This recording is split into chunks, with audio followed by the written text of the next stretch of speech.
kubijanye n'amapikipiki n'amakinga yabujijwe ngo ikibanza gitoyi cyo mu gisagara ca Bujumbura kugishikamwo. Hanyuma hakaba ari abasavye yuko kubera izo ngendeshwa zabo zidakoreshwa mu vy'urudandazwa mu bintu kurondera amafaranga ko benshi bazikoresha mu kwinonora imitsi baba bafise nk'ingwara bagwaye canke mu tundi dukogwa canke arizo maguru yabo bakoresha mu kugendagenda. Haragiyeho umugwi wiga ikibazo cabo, hanyuma icegeranyo ca mbere werekanye vyabonetse ko harimo ibintu vyinshi vyo kwanza kwitonderwa, kuko twasanze ari nyinshi cane, mbere zinasumba n'izari zitwa ko zikora ivyo bintu zari mw'ibarabara imbere ko irya ngingo ifatwa, zarenga ibihumbi hafi 17 ico gihe. Muca mumva namwebwe muziravye izikoreshwa ivyo navuze, muca mubona yuko atari izo zose. Nico gituma haciye hashirwaho ubundi mugwi kugira ngo urabe neza koko abo basaba ivyo ko ingendeshwa zabo ziba koko bazikora ariyo maguru yabo cangwa ari zo bakoresha mu kwinonora imitsi.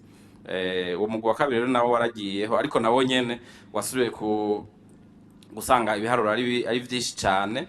Aha rero mbere tukaba twaraciye tuboneraho n'ubusuma bukomeye bwabaye, kuko abantu benshi bari baguze imodoka bazitirira ko ari zo gukora utwo tuntu tubayabaye, zimwe bavuga ko ari zo gutemberamwo canke gukora utuntu twiwabo, mu gifaransa bita affaire promenade.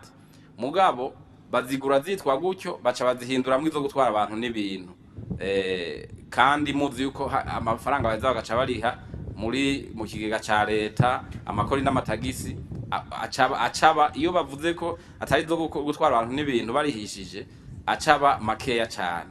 Nukuvuga ko baziguze bavuga yuko atari zo gutwara abantu n'ibintu, baca bariha ayo makeya cane, mugabo bariko baratwara abantu n'ibintu. Ahubwo twibaza yuko bazonakurikiranwa bakabanza bagasubiza leta amafaranga batayirishe muri ico kiringo cose, kuko baramaze kubonwa muri uwo rusasuma twagize. Izo modoka izo ngendeshwa zagiye kuba nyinshi cane, kubera twasanze abahora batwara abantu n'ibintu bose baciye bazizana bavuga yuko ari izo bari baguze kugira ngo batemberemo. Nico gituma rero ubu ikiriko kirakogwa bafatiye kuri ico cegeranyo ca kabiri, bariko bararaba neza ingendeshwa ariyo imwe ku yindi, bamenye ivyayo, hanyuma ingingo zibereze ziheze zice zifatwa. Uwo bazosanga ariyo maguru yiwe, uwo bazosanga yari yandikiwe n'umuganga ko ategerezwa kugira ko kwinonora imitsi, bazoheza barabe yuko bomuronderera ahantu ibibanza ashobora gutemberamwo, hanyuma abo bandi nabo baciye bakwegera ko ivyabo nabo nyene bafatirwa ingingo zibereye. Ikibazo co kongereza hari habujijwe gushikwa, uno munsi irya ngingo ifatwa mwese mwarabibonye ko yagarukanye amahoro n'umutekano.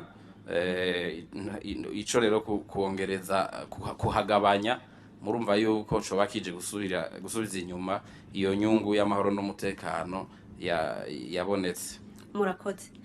Tuje mu bushikiranganje bw'ubutare n'agataka, Renine yabajije ati amakontra mashasha y'amasosiyete yacukura ubutare yobageze.